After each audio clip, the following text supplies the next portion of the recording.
Bonjour.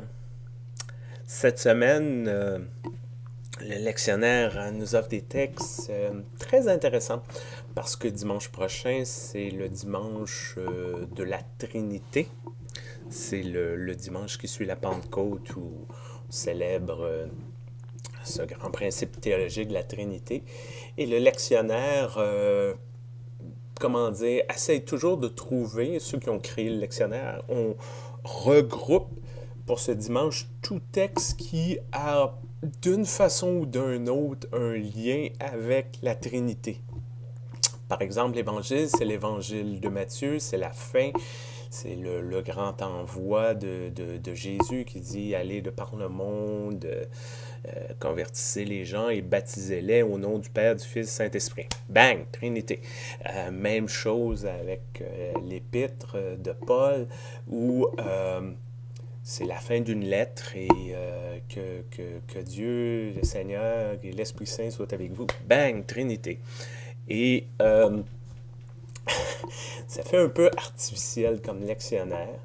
Et lorsqu'on a écrit un sermon là-dessus, ben, c'est un peu difficile parce que on va dans nos pasteurs, là, j'espère que je brise aucun secret, là, ça vient, on n'a pas tout ça dans notre tête. On a des livres, on a des grosses bibliothèques, on a des livres, fait que là, on consulte les commentaires, les ressources, et c'est on nous parle dans ces ressources-là de l'évolution, comment que le concept, le dogme de Trinité a été adopté à travers les conciles œcuméniques et la chasse à certaines hérésies au début de la chrétienté. D'autres vont essayer de nous expliquer ça d'un point de vue théologique et tout ça. La réalité, c'est que en 2014, il n'y a pas grand monde qui s'intéresse à la Trinité. Et je ne veux pas manquer de respect à personne, mais comme j'ai lu à quelque part, lorsque vous perdez votre job, lorsque vous êtes diagnostiqué avec un cancer, lorsque vous avez mal aux dents, lorsque ça va mal dans le monde,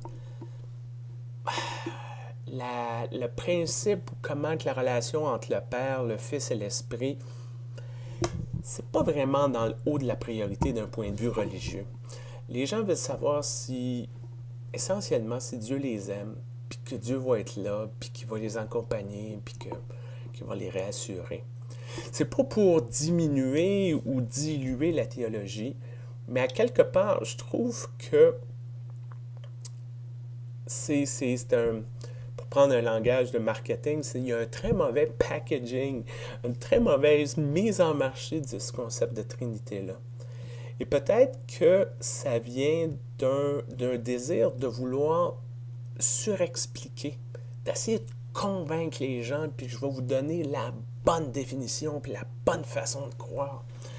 Peut-être que ce qui manque, c'est ce côté-là du mystère, de quelque chose qui est au-dessus de nous.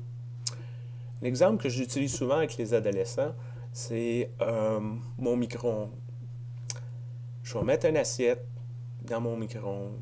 Je tape 2 minutes. Après 2 minutes, mon repas est chaud. Je sais que le micro-ondes, c'est un principe scientifique. Je ne sais pas exactement comment. Puis là, c'est pas le temps de m'envoyer des liens sur Wikipédia ou de m'accrocher la prochaine fois que vous voyez. Là. Je le sais, l'accélération des molécules et tout ça. Mais j'ai pas un background scientifique. C'est pas quelque chose qui m'intéresse beaucoup. Mais ce que je sais, par exemple, c'est si je mets 2 minutes, ça va être chaud. Ça fonctionne. Peut-être qu'à quelque part, on a perdu un peu ce côté-là dans notre approche de la religion. On a un Dieu, on a Jésus, on a l'Esprit Saint. On croit qu'ils sont là. On croit qu'ils sont en relation.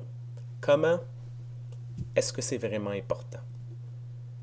Ça nous dépasse, c'est plus grand que nous. Parce qu'on est prêt à accepter que Dieu est infini, que le concept de Dieu, c'est omnipotent, omniscient, c'est plus grand que nous. Et nous, on est des êtres finis dans le sens qu'on a une conception limitée. On ne peut pas tout connaître de l'univers en tant que tel. Donc, c'est normal qu'il y a des choses qui échappe à notre compréhension, à notre connaissance. Et ça peut être correct, tout simplement. Et la Trinité, ça peut être ça, tout simplement. Au lieu d'essayer de nous expliquer, puis de dire, ben ça, non, c'est pas comme ça c'est une hérésie, ça, c'est une autre hérésie, ça, c'est la vraie raison. Peut-être de dire, ben, coudonc, comment vous le vivez, vous, cette expérience-là, cette relation-là? Est-ce qu'elle change à travers votre temps? Est-ce que dans certaines parties de votre vie, Dieu est plus important, puis dans d'autres parties de votre vie, Jésus est plus important? Est-ce que à différentes étapes, phases de votre vie, l'Esprit Saint, vous sentiez que c'était vraiment quelque chose, puis ensuite, c'est devenu moins important? Est-ce que c'est Est-ce que c'est un problème que ces choses-là évoluent? Et c'est peut-être là qu'on perd. Et de refuser ce genre de conversation-là, puis d'essayer de voir comment ces gens-là vivent ça dans leur vie, moins l'enseigner, plus en discuter. Et si les gens n'ont pas les mots parfaits, si les gens n'ont pas les explications parfaites, ben, c'est correct, parce qu'au bout de la ligne, même notre définition officielle et approuvée est à quelque part imparfaite aussi. Parce qu'il n'y a personne qui l'a vu de ses yeux vus, entendu de ses oreilles ou touché la relation entre les trois. Donc, à quelque part, personne ne peut se arriver et dire « Moi, j'ai la solution définitive et c'est ça qui est ça. » C'est des dogmes, c'est des consensus. C'est construit par les êtres humains, par des hommes et des femmes. Cette semaine, peut-être que avec cette semaine de ce dimanche consacré à la Trinité, peut-être ce qu'on a, c'est un rappel qu'il y a des choses qui nous dépassent, puis que c'est correct, puis que c'est acceptable, et que ce n'est pas un problème. Le problème est peut-être le refus d'en discuter, le refus d'explorer ça, le refus d'ouvrir nos esprits. Il est peut-être là le problème. Fait que je vous souhaite beaucoup de belles conversations. Je vous souhaite d'accepter qu'il y a des choses qu'on ne comprend pas, qu'on ne comprendra jamais, mais qui existent, qui fonctionnent. Peut-être pas pour nous, mais pour d'autres. Puis de vivre confortablement avec ça. Bonne semaine.